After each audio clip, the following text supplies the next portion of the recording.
اللہ نے اس معاشرے کے اندر امیر اور غریب کے ذریعے سے دونوں طبقات کو آزمایا ہے۔ سارے لوگ دولت مند نہیں ہوتے، اگر سارے لوگ دولت مند ہو جائے تو نظم کائنات نہیں چل سکتا۔ سارے لوگ ہی جو ہے وہ غریب ہو جائیں تو پھر بھی نظم کائنات متاثر، اس نے اوپر نیچے رکھا، یہ اس کا نظم ہے۔ تو یہ آزمائش ہے عمراء کی، ان کو دولت دے کے آزمایا، اور غریبوں کی آزمائش ہے کہ ان کو جو ہے وہ نیچے رکھ کر کے مالی آسودگیاں وہ نہیں دی جو عمراء کو دیں، اور وہ اپنی آنکھوں کے سامنے وہ آسودگیاں دیکھتے ہیں۔ لیکن جب وہ صبر کرتے ہیں اللہ کی رضا کے لیے تو ان کا صلہ رکھا گیا۔ اگر وہ بے صبری کا مظاہرہ کریں گے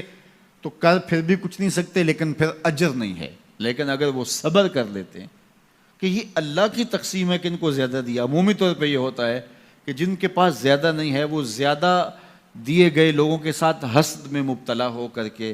اپنی زندگی کو خام خواہ کی اذیت میں مبتلا کر لیتے ہیں۔ ایک مالی کمی اور جو ہے وہ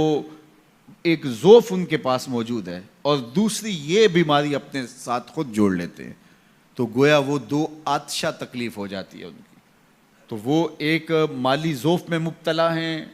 اور آسودگی میسر نہیں ہے، اور ضروریات بہت ساری ہیں اور ان کو پورا کرنے کے لیے وسائل خاطر خواہ نہیں ہیں، اور دوسرا ان لوگوں سے وہ آتش حسد میں جلنے لگے جن کو اللہ تعالیٰ نے نوازا ہوا ہے، تو وہ اجر سے بھی محروم ہو گئے اور دوہری مصیبت میں مبتلا ہو گئے۔ لیکن اگر وہ سمجھتے ہیں ان کا مقسوم ان کے ساتھ اور میرا مقسوم میرے ساتھ، تو اللہ نے جو مجھے دیا ہے میں پہلے تو کوشش کروں کہ اپنے معاملات کو اس میں بہتر کرنے کی کوشش کروں۔ جب ہم دائیں بائیں سے دیکھ کے اپنے گھر کا بجٹ بناتے ہیں اور دائیں بائیں دیکھ کر کے جو ہے وہ اپنے امور زندگی کو طے کرتے ہیں تو پھر ہم مشکل میں مبتلا ہو جاتے ہیں، اور یہ کرنے والا کوئی شخص بھی چاہے وہ کروڑ پتی ہو وہ سوکھا نہیں رہ سکتا، کیونکہ وہ اپنے آگے لوگوں کو دیکھے گا۔ 5 مرلے کا ایک مکان ہے کسی شخص کا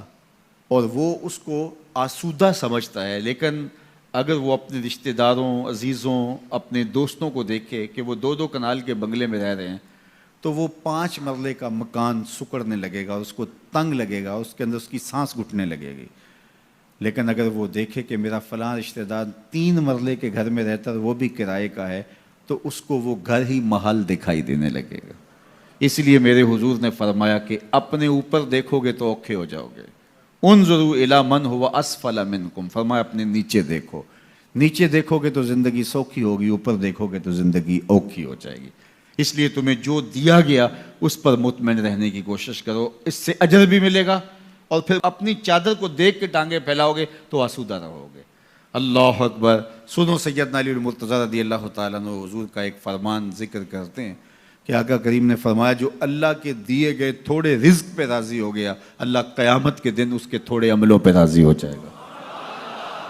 کتنا اچھا سودا ہے، جو اللہ کے دیے گئے تھوڑے رزق پہ راضی ہو گیا، اللہ اس کے تھوڑے عملوں پہ راضی ہو جائے گا۔ میرے بندے تو بندہ ہو کے راضی ہے، تجھے ضرورت تھی پھر بھی راضی ہے، تیرے بچوں کو دوا چاہیے تھی، تجھے اچھا گھر چاہیے تھا، سر ڈھانپنے کے لیے چھت چاہیے تھا، تو پھر بھی راضی ہے، کوئی بات نہیں، اللہ نے مجھے جس حال میں رکھا میں واہ واہ خوش ہوں اس حال میں، تو بندہ ہو کے راضی ہے، تجھے ضرورت تھی پھر بھی راضی ہے، میں تو رب ہوں اور مجھے ضرورت بھی نہیں ہے تو میں بھی تیرے اوپر راضی ہوں۔ تو اللہ پر راضی ہونے کا جو فن سیکھ جاتے ہیں وہ زندگی گزارنے کا فن سیکھ جاتے ہیں۔ تو خواہ اپنے آپ کو مشقت میں ڈالنے کی بجائے جو میسر ہو اس میسر